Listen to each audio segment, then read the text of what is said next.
केही दिए छैन बसले। आजको काम चाहिँ आज सन्डे थियो अनि छुट्टी थियो, छुट्टी भएर बसले भने नै यो काम गर्नुपर्छ, ओटी दिन्छु भनेर आज काममा आएको छु। हामीहरू 4 जना दाइहरूसँग आएको छु म।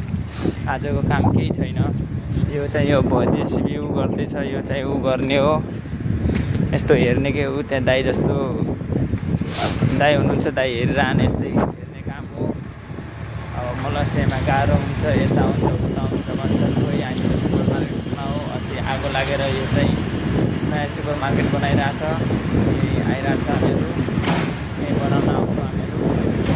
दाइ उता गरिराख्नु भएको।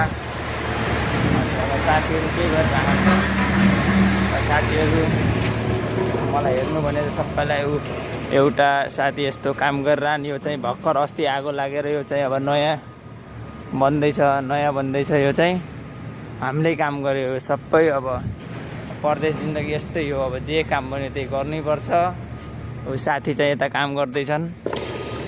अब साथीलाई फोर्किली पाएको छ चलाउन, अस्ति सिकाइदिएको हल्का झन् आएको छ। यस्तै हो। उता एउटा साथी नि हेर उता छन्, अब यता आइरहन्। अब झाडु मार्ने काम हो। बाई बाई, अब अर्को ब्लगमा मिलौँला।